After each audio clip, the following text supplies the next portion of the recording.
Hello les gars, j'espère que vous allez bien. Moi je vais super bien. Pour avoir des admissions sur Campus France, il y avait des règles d'or à respecter, des astuces à mettre en place. Donc je vous l'avais donné au début de l'année. Il y avait vraiment des éléments à respecter comme ça l'aide de motivation. Et la première étape, on avait dit, c'était de bien passer son entretien. Pourquoi? Parce qu'à la fin de l'entretien, l'agent de Campus France émet un avis en fonction de la manière dont vous avez répondu aux questions, aux différentes questions qui vous avaient été posées. Voilà. Par la suite, il envoie à un service qui se trouve à l'ambassade. Généralement, ça se trouve dans des consulats des pays.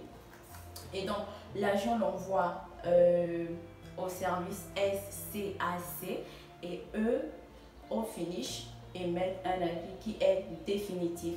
Et on avait dit que pour décrocher des admissions sur Campus France, il était, pour ne pas exagérer, impératif de bien passer son entretien. Voilà. Donc, il y avait l'entretien, les lettres de motivation, voilà. Et pour obtenir son visa, il y a également des règles d'or à mettre en place. Alors les gars, je vous fais cette vidéo, c'est pour vous dire tout ce qu'il faudrait faire afin que vous n'obteniez pas un refus, voilà, de la part des consuls. C'est parti.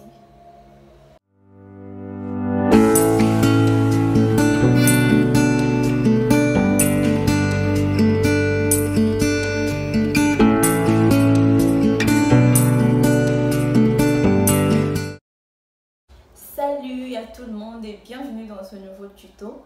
Et ici, on parle des études en France, on donne des astuces, ce qu'il faudrait faire pour pouvoir au préalable décrocher des admissions sur Campus France, puis enfin obtenir votre visa. Voilà, et dans cette nouvelle vidéo, aujourd'hui, on va voir ensemble avec vous des choses à éviter pour pouvoir obtenir votre visa. Ce qui ferait à ce que vous ne pourriez pas obtenir un refus de visa.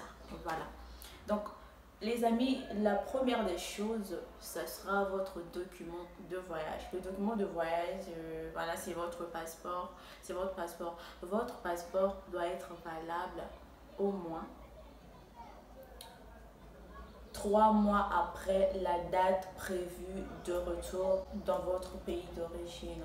Je m'explique. Lorsque vous renseignez vos informations sur le site France Visa, on vous demandera de mettre la date la date d'entrée en France.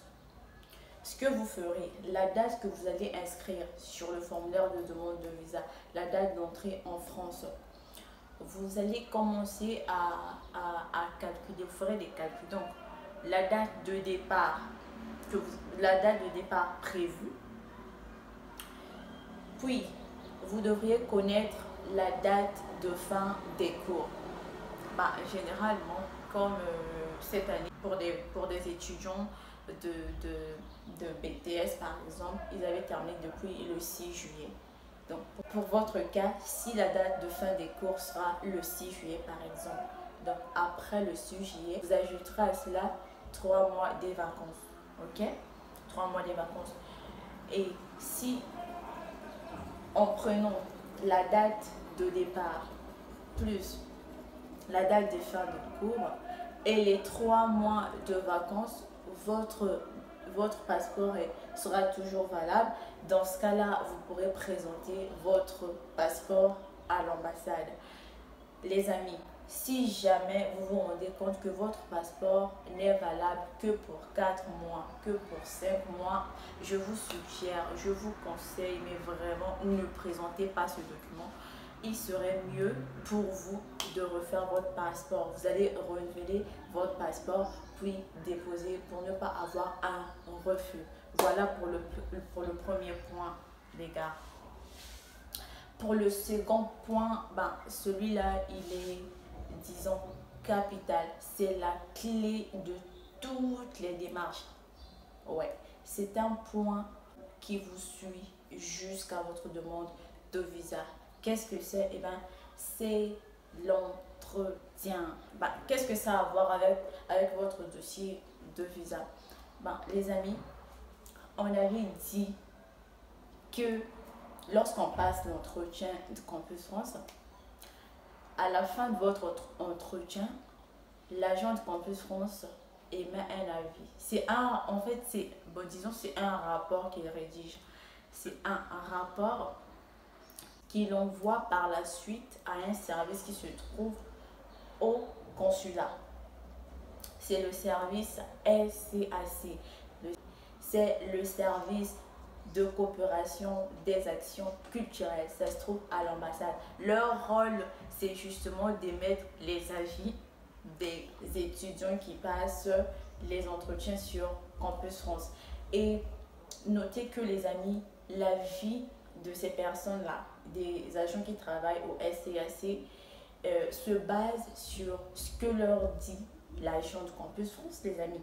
Si la personne qui vous a passé l'entretien dit que voilà, le gars il est bon, il a bien passé son entretien, voilà, il s'exprime bien, ben, alors la deuxième étape pour eux sera de vérifier votre dossier pédagogique.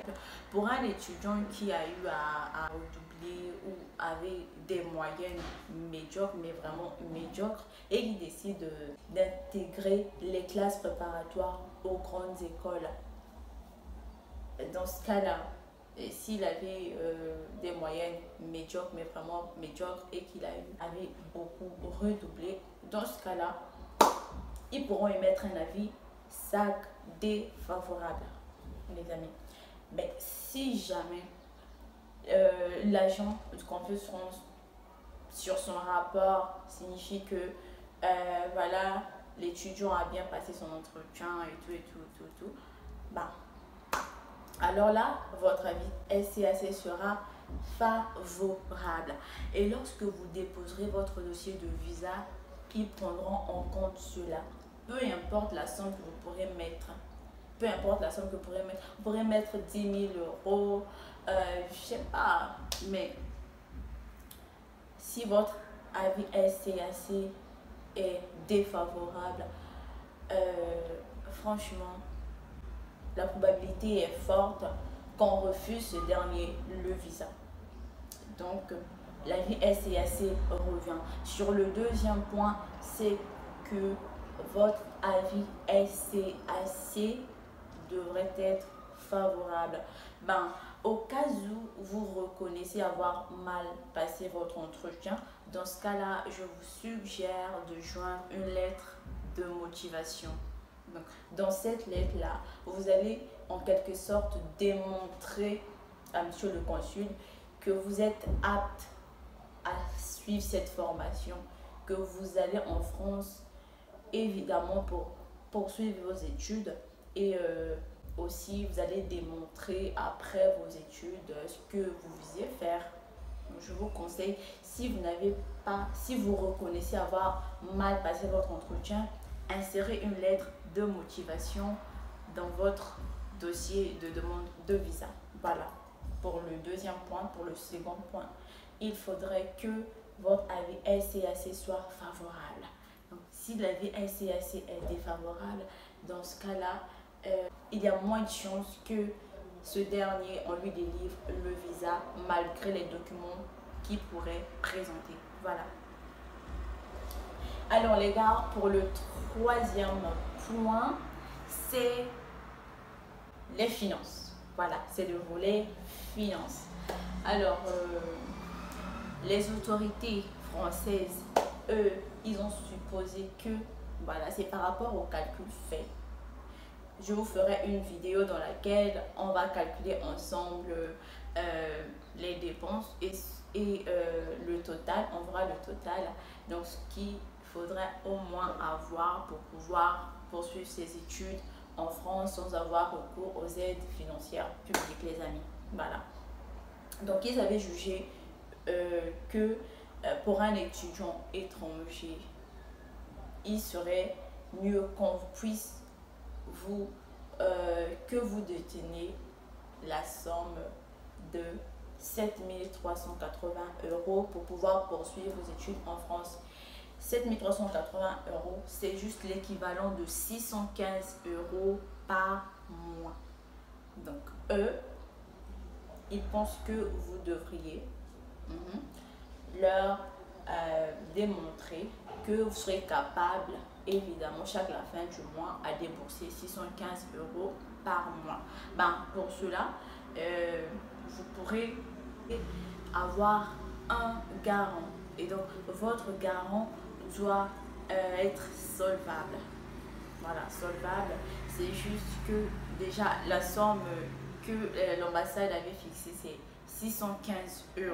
C'est 615 € par mois. Et donc, votre garant doit être en mesure, par son salaire bien sûr, de vous envoyer 615 € par mois afin que vous puissiez poursuivre vos études. Notez qu'ici, si vous n'avez pas de garant, c'est possible que vous vous portez garant vous-même. Dans ce cas-là, vous allez simplement mettre les 7 380 € dans votre compte puis bloquer. Et voilà, vous pourrez faire votre demande. Voilà.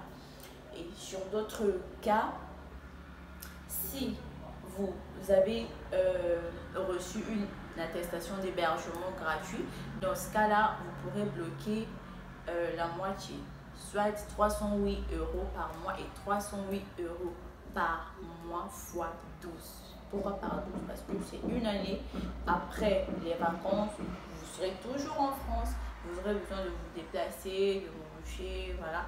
Donc, tout cela, ils avaient pris ça en compte, et les études et les vacances. Il y a un autre point que j'aimerais soulever sur le volet financement. Votre garant doit être une personne proche de votre famille. Même si c'est une personne loin ou si ce n'est pas une personne de votre famille, je vous conseille de mettre sur le formulaire de demande de visa c'est votre oncle ou votre tante si vous vous trouvez dans des pays en dehors d'Algérie, Tunisie et Maroc. Dans ces trois pays-là, ils exigent de justifier le lien de parenté. Et les liens de parenté, on les justifie soit par les carnets de famille, soit par les extraits d'actes de naissance ou même les actes de naissance. Or, dans vos cas, les amis, si vous dites que c'est votre oncle et que ce n'est pas du tout votre oncle et que vous êtes au Maroc ou si vous êtes en Tunisie, dans ce cas-là, les amis, ce serait grave. C'est grave. Mais si vous vous trouvez dans des pays hors Maghreb, dans ce cas-là, vous pourrez dire que c'est votre tante ou votre oncle, ça passera sans problème. Mais ne dites pas que c'est une personne, c'est n'importe qui, mais que ce soit une personne comme oncle, tante, père, mère, soeur ou frère. Ok les amis? Voilà les amis pour le volet financement. Donc votre garant que vous choisirez, il doit être solvable. Aussi, ça doit être une personne proche de votre famille. Et sur les fonds, vous aurez 615 € par mois à bloquer x 12. On mettrait les calculs juste en dessous de la vidéo. Voilà. Donc, 615 € x 12. Ça sera le montant qui doit vous mettre. Et aussi, les amis, mettez votre argent dans une banque reconnue dans votre pays. Dans le pays où vous vous trouvez, renseignez-vous et contactez les anciens qui sont passés par là et dites-leur quelles sont les banques reconnues par votre ambassade. Ça doit être des banques internationales. Voilà. Et c'est là que vous mettrez votre argent afin qu'on vous délivre l'attestation de virement irrévocable, le fameux AVI, les amis. Parce que c'est un document qui, sur le volet financement, est glissant, les amis. Donc, ça doit être une banque reconnue par l'ambassade. Voilà pour le volet financement. Et le tout dernier secret pour obtenir votre visa et ne pas avoir tout genre de motif, les gars, c'est le logement. Le logement. Si vous êtes accepté sur Crous, alors là, c'est ok pour vous. Si vous n'avez pas trouvé une chambre sur Crous, dans ce cas-là, si vous êtes dans des pays hors Maghreb, Tunisie, Maroc, Algérie, ne faites pas les réservations d'hôtel. Plutôt, cherchez des contrats de bail ou des attestations d'hébergement. Les attestations d'accueil, également, ça je le déconseille. C'est mieux de demander à la personne de vous délivrer une attestation d'hébergement de 3 mois au moins. De 3 mois au moins. Voilà, donc si vous êtes dans des pays hors Maghreb, cherchez le contrat de bail, les attestations d'hébergement. Un autre point, il faudrait respecter les distances dans le volet hébergement. Ça cause plusieurs refus, les amis. Si vous êtes accepté dans une ville qui ne se trouve pas en Île-de-France, l'Île-de-France c'est la région parisienne. Si ça ne se trouve pas en Île-de-France, les amis, veillez à ce que la distance entre votre lieu de logement et votre lieu et votre établissement ne puisse pas dépasser 70 km, les amis. Pourquoi? Parce que les autorités ont tout prévu. Ils savent que si vous êtes par exemple à Bobigny, Bobigny ça se trouve dans la région parisienne, si vous êtes par exemple à Bobigny, Bobigny ça se trouve en région parisienne, vous êtes accepté par exemple à Bobigny, votre établissement se trouve à Bobigny et qu'on vous délivre une attestation d'hébergement à Nancy, les amis. Pour y arriver, peu importe votre argent, d'abord ça va vous coûter parce qu'il n'y a pas de ligne directe. Il n'y a pas une ligne directe qui lie Bobigny à Nancy. Et donc, vous ferez voilà, de gare en gare, vous devez encore prendre le tram et tout. C'est ce qu'ils ne veulent pas. Et ça fera à ce que vous puissiez arriver en retard à l'école. Aussi, vous serez fatigué. Et c'est épuisant de faire cours en étant fatigué, les amis. Les gars, si vous êtes accepté dans la région parisienne, la distance ne doit pas dépasser 70 km. Et si vous êtes accepté dans des autres régions, dans ce cas-là, ça ne doit pas dépasser 35 km. En tout cas, pour vos cas, les amis, que ça n'arrive même pas à 30 km si ce n'est pas en région parisienne, que ça n'arrive même pas à 30 km. C'est très, très important. Tout cela est pris en compte. Donc, vous pourrez bloquer 10 000 €. Votre garant peut être solvable. Mais si vous ne respectez pas les distances, les amis, dans ce cas-là, on peut refuser à ce dernier. On va lui refuser. C'est même pas on peut. On va lui refuser le visa. Juste à cause des distances, les amis. Donc, sur le volet hébergement, c'est ça. Le tout dernier volet, voilà.